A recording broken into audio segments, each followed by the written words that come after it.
Hi, my name is Michael Dell. I'm a Ganawage Rono living with special needs. When I was interviewed, I had an idea for a show for people from Ganawage living with disabilities. Today is the start of that show, Walk in My World. Often, people with disabilities lead sheltered lives, and their interactions are limited to caregivers and family members. I hope this show will bring you awareness of these people, their families, their lives, and their dreams for the future.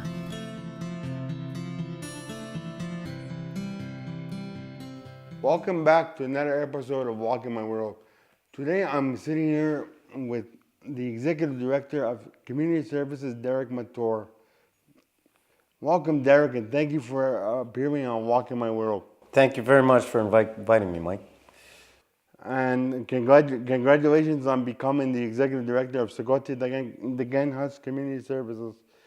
But today we are just going to have a general talk about disabled issues and the services of KSCS, but more the services that KSCS provides to people with special needs. Okay. So before becoming the director of KSCS, did you have a general knowledge about people with special needs? I would say I had a basic knowledge.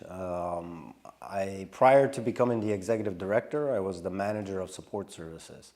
So under support services, we have our psychological services, our addictions, and our social services. Okay. So under social services, at times, different disabilities may end up coming up as part of some of the children who may be involved.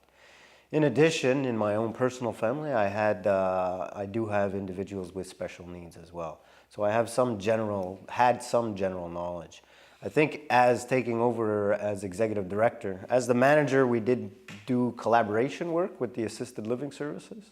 But as the executive director, I'm starting to become much more familiar with what some of the needs are. Okay. So you have a general knowledge of all the disabilities in general? Yes. Okay. So would you say that since you became the executive director of KSCS, would you say that we have a good quality of services that already exist, or you can improve on those services? Well, I mean, I think any service can be improved. I think there's always room for improvement on where do we want to go next, how do we want to grow, how do we want to expand. I think given the funding that we receive right now, we're somewhat limited in the best way to use those services. I also know that a lot of the services fundraise for additional support and additional activities. So given some of those constraints, we're doing okay. I think there are areas that I'd like to see us expand in, and I'd like to negotiate again with the government to try to expand in different areas. You know, I'm gonna go on a personal level here. Okay. Being a client of KSCS through the young adults program, young adults is a good program. I'm not gonna say that there's things that are wrong with it, because there is areas that where young adults can be improved. I feel as a client, but as a community, I can't say where we're gonna go with that particular program. But as a client, I'm just gonna leave it at that and say that you're right. Programs can be improved. I'm not saying that what we have there at Young Adults doesn't work, but it can always be fine-tuned. Well, that's it. And I think that one of my primary goals upon taking over as executive director is to look at a strategic planning of the organization. Where do we want to take the organization in the next 5 years? Yeah. As part of that development for that plan, I want to do, I guess I'll call it a report card. I want to ask from the community, our community members, our clients, how is KSCS doing from a service delivery perspective? From the staff members, how do they feel we're doing from service delivery? And from our stakeholders, other funding sources, how do they feel? But also operationally, are we being effective in our process? Can we improve anywhere in what's not working with our systems?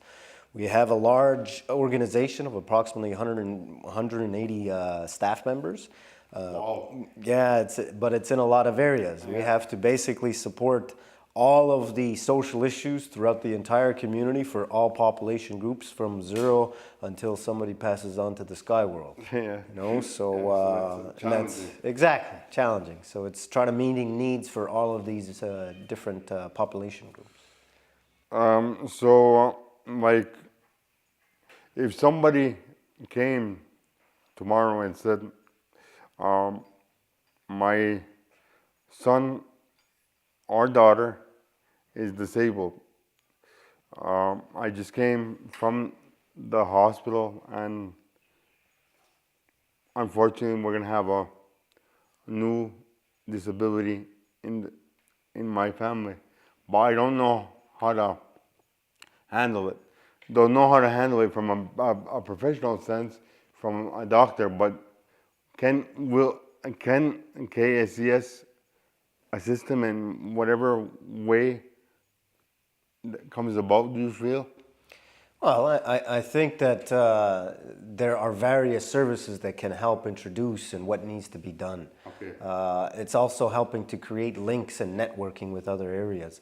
I hope that things like the parent advocacy group, if you remember that, things like that can be strengthened. KSCS can be part of that as well. Networking with step by step. Because if they come straight from the hospital, it depends what age is the child. What are they looking at depending on the type of So disability? you're looking at making links with step by step with the advocacy group and stuff like that. Absolutely. That's one of Vicky Coury-Jacques is the manager of assisted living services. Peter Montour, as you know, coordinates the family support resource services. Yeah. There's two caseworkers, Leslie and Stacy. Yeah. So there's a lot of different areas that I'll support. Cynthia is part of the team over there. So we hope to create stronger links. I know that I'm aware that some meetings have happened, but unfortunately we haven't been able to participate as far as I know yet. So hopefully we can become a part of that, because we advocate just as much as everybody else does on behalf of special needs. I hope so, because I'm a member, and Well, that's great then. you know, we need to. I feel, as a community member, we need to have those social links in order to move on. Well, I hope we'll get extended an invitation to attend the next meeting. Yeah. So, but in general, like, so if you know, so like you do networking with community organizations outside. Do you do much work with outside? Well, definitely there's some areas like SOSOR or Yeah. SRSOR, I think it Yeah. is. They cover our region for some special needs services, the Montérégie region. They are primarily francophone, so sometimes there's some challenges getting services through them. But we also network with the West Montreal Readaptation Center, who provide English services in the city of Montreal. Yeah. So we've been trying to make links. I know that securing funding is a challenge sometimes, or securing services.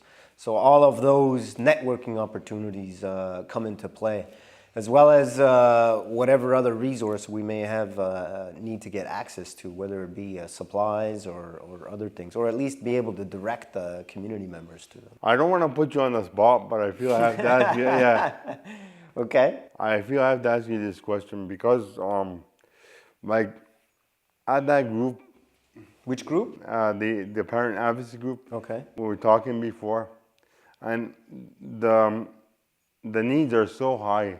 They're all in different areas, but one that I would like to see for myself is I live on the OCR, and at some point, you know, my mom is gonna get uh, elderly, and I don't wanna uh, live with her for the rest of my life.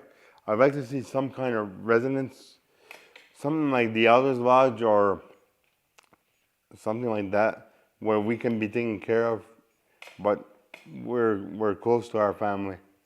You know, that's always been my. I've always gone outside the the reserve for my services, so you know, I would like to see something done at home where I don't have to leave the reserve to be taken care of. Yeah. And I know that's one of the biggest areas that we're working on in that area, in this group, and that's you know. So there's a whole gamut of things to look at. So I was hoping that we could make some links for that. Well, I mean, like I said, I hope we get extended invitation at Oh, some I'm sure point to you the will. advocacy group. I'm sure you will. From our perspective, we see more and more rising needs for special needs within the community. The challenge that we're faced is that we have a limited budget. We have a limited funding budget. So how can we make those dollars stretch as much as we can Of to course. meet the needs for everybody? You know. Also, some community members have higher demands. I'll give you an example. There may be somebody with severe autism. They may require 24-hour care with a variety of staff.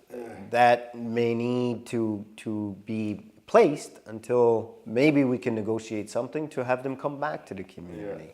So we have to look at different options for all of our community members to try to see, okay, how can we provide support? Some of those areas like building, we don't get funding for buildings and structures. So that may have to come from housing or MCK or some other funding source. You know, hopefully the community can come together at some point to look at some of these funding issues because it's larger than just the services. So that's what you were talking about. But that would fit in there, right? The strategic plan, like you said, like that would look at like all those areas. It'll look at some of those areas for sure of where do we want to expand and how do we want to go. So you bringing it up absolutely is an idea that we have to put in place. Yeah. The challenge is, okay, we can have a strategic plan, but if we don't have the funding for it, then how are we going to achieve it? Yeah. You know, so it may be having to seek some of that. So you have to be realistic too. Exactly. Because everybody thinks about community service. Well, I don't say everybody, but I say like, I always hear that in the community, people say, well, community services only helps you if your child has to be removed, you know. And I always tell people, since I've done this show and I work with anybody from community services, no, it's not the only thing they do. They do a variety of services too. You have to look at the other services that they do because it's a big area that they cover. Well, unfortunately, youth protection services often gets the limelight of services and the negative energy of it. Yeah. The challenge why that happens is because, unfortunately, youth protection is a traumatic thing. To have somebody come into a family home because there's accusations of neglect or abuse or a child's behaviors acting out or psychological abuse is traumatic to a family, no matter how you look at it. Yeah. But we don't ask to be called in. We don't randomly seek out numbers. There's always a reason why somebody asks us. Oh, I know that, but I was just saying that the community only puts that Sees that. that assumption with that building, and there's so many other services that. Well, like I mentioned earlier, Michael, there's assisted living service itself, which has of all those. We have our elders programs. So there's Elders Lodge, home and community care, home care nursing, all of those. Our prevention services, family and wellness center, counseling, support counseling, psych services, addictions, Yeah. even communications in general, and our general support staff. Yeah. Things like environmental health services, the drama through Kevin, the library, the First Nations library, Yep. which is through Andrea Brisebois.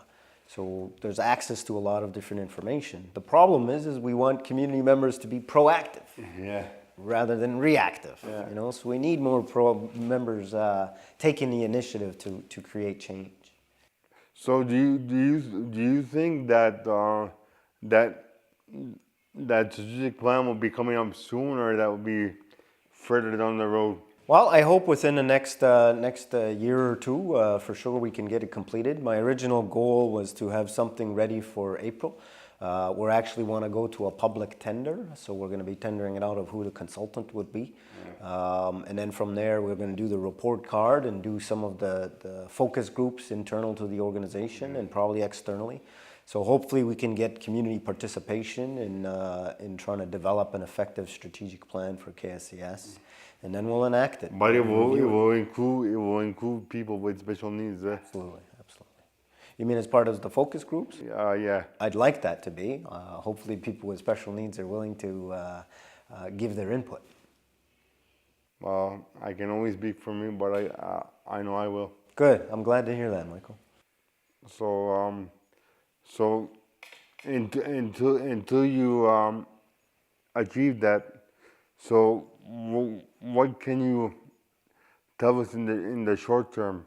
Well, in the short term, there are clients that we need to stabilize, that are current clients with special needs services, special needs, Okay. that we need to stabilize. We want to do some strengthen some links with some of our surrounding areas. For example, through the New Frontier School Board, there's a program that runs out of there. They have links to the CLSCs and other opportunities that maybe we can network with. We do want to stabilize some of and kind of strategize about the building itself at the ILC. As you know, the room where the young adults program is limited. Yeah. So we do want to look at how do we look at increasing space. There are some building things that we have to anticipate. So the short term are some of those functions and stabilizing staffing. We also need to run some other programs globally, like internal to the organization, that are internal mechanisms, like our wage compensation and some of those.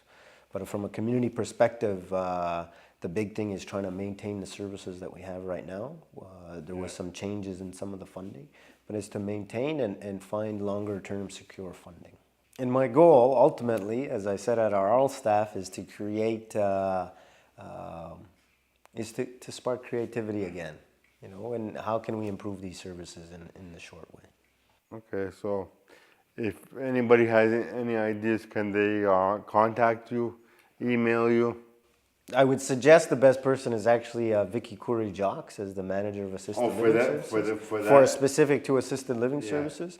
If any community member has thoughts or opinions or ideas that they'd like to share with me about it, about KSCS and some ideas, you're welcome to email me. It's derekem@kscsganawage.ca, one word. If it's complaints and problems with their particular file, I would suggest they talk with the supervisor or the manager of that file, of course. So not everything can be fixed overnight. Absolutely. It will take community involvement to do that. I guess the challenge is that for so many years, and we see it all the time even now, we have families, unfortunately, that say, fix my child.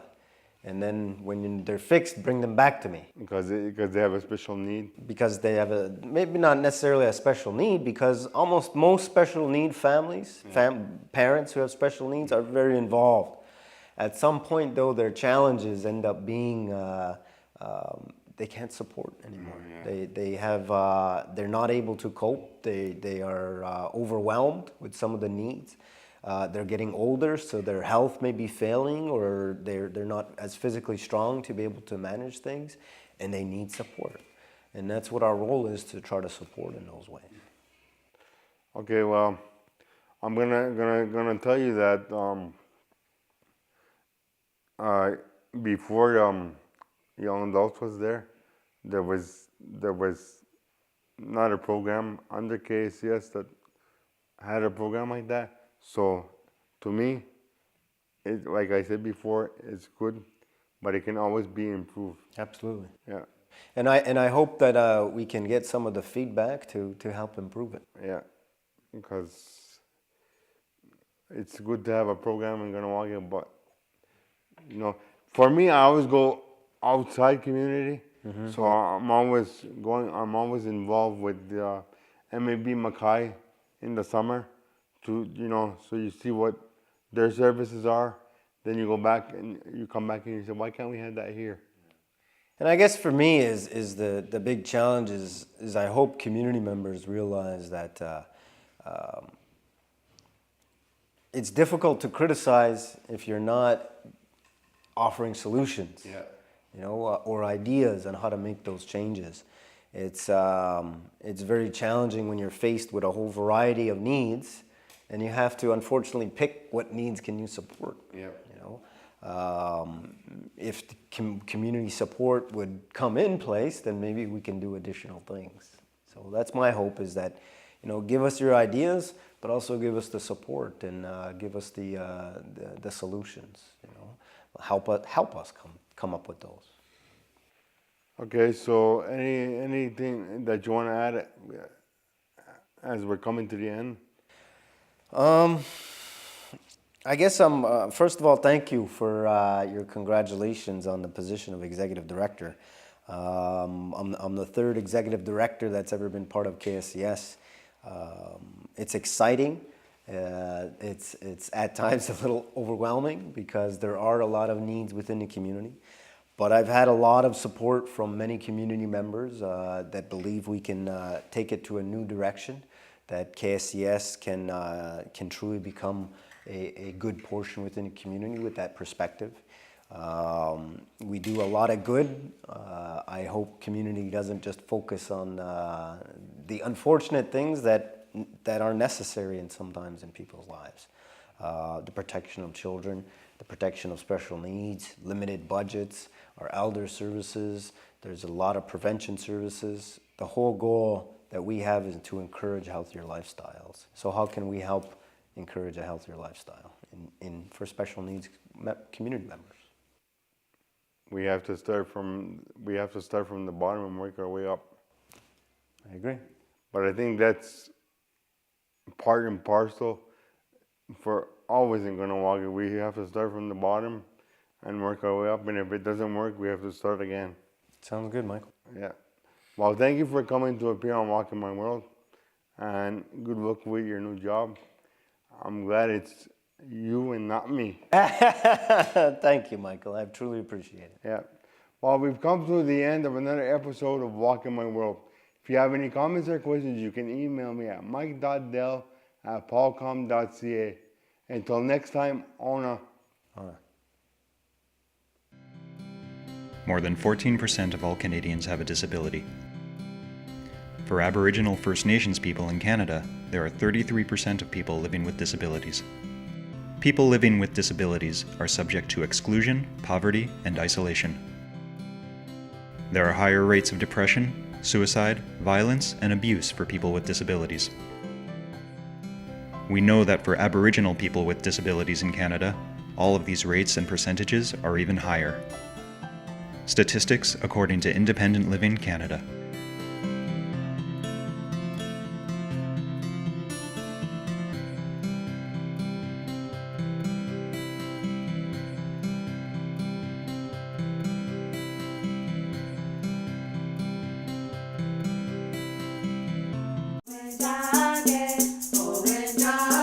Kanya ke haga thadi adraste kayerniga hiadu zawaderodu.